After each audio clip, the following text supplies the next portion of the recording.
Seçkilərin və səsvermənin gedişatını yerli müşahidəçilərlə yanaşı 503 nəfərdən ibarət beynəlxalq müşahidəçilər də izlədi. Bugün seçkilərin yekunları ilə bağlı müşahidə missiyasının nümayəndələri mətbuat konferansları keçirdi və öz hesabatlarını təqdim etdilər. Beynəlxalq müşahidəçilərin ümumi rəyi isə belə oldu ki, seçkilər beynəlxalq normalara uyğun keçirilib, qanun pozuntusu aşkar edilməyib. Şəffaflıq təmin olunub, seçicilər məlumatlandırılıb, seçki məntəqələrində çox sayda kameralar quraşdırılıb. Bunu yüksək dəyərləndiririk. Səslərin sayılması prosesində də şəffaflıq təmin olunub. Bütün bunlar Azərbaycanın azad və demokratik seçkilər keçirilməsi yolunda atdığı böyük adımlardır. Azərbaycan xalqının iradəsinin qələbəsidir.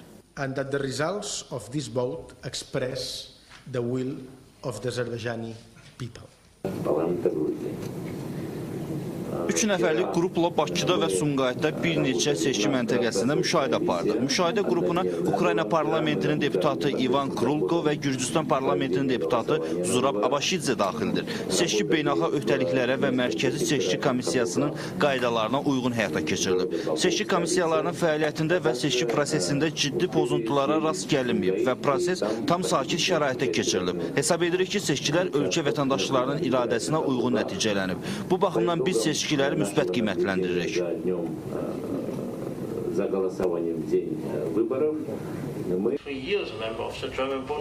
Almaniyanın seçkiləri müşahidə qrupunun bəzi üzvləri bundan öncə də Azərbaycandakı seçkiləri müşahidə ediblər. Seçki bültenlərində namizədlər haqqında qısa məlumat verilmişdi. Bu heç şübhəsiz seçicilərin işini asanlaşdırırdı. Onlar rahat şəkildə namizədlərin kimliyi, fəaliyyəti ilə bağlı rahat məlumat ala bilir.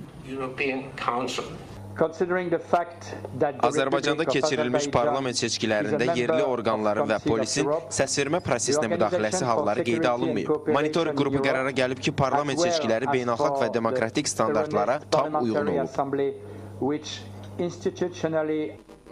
Azərbaycanda keçirilən bütün seçkilərin monitorinqi təcrübənin təkmilləşdiyini göstərib. Seçkilər vətəndaşlar və seçki komissiyalarının üzvləri üçün rahat keçir. Artıq bundan əvvəlki referendumda şəffaf qutulardan tutmuş məntəqələrin təşkilini əhatə edən seçki texnologiyası prezident və parlament seçkilərinin keçirilməsi ilə bağlı bütün beynəlxalq standartlara cavab verib. Bu dəfəki seçki də bu standartlardan kənarda qalmadı.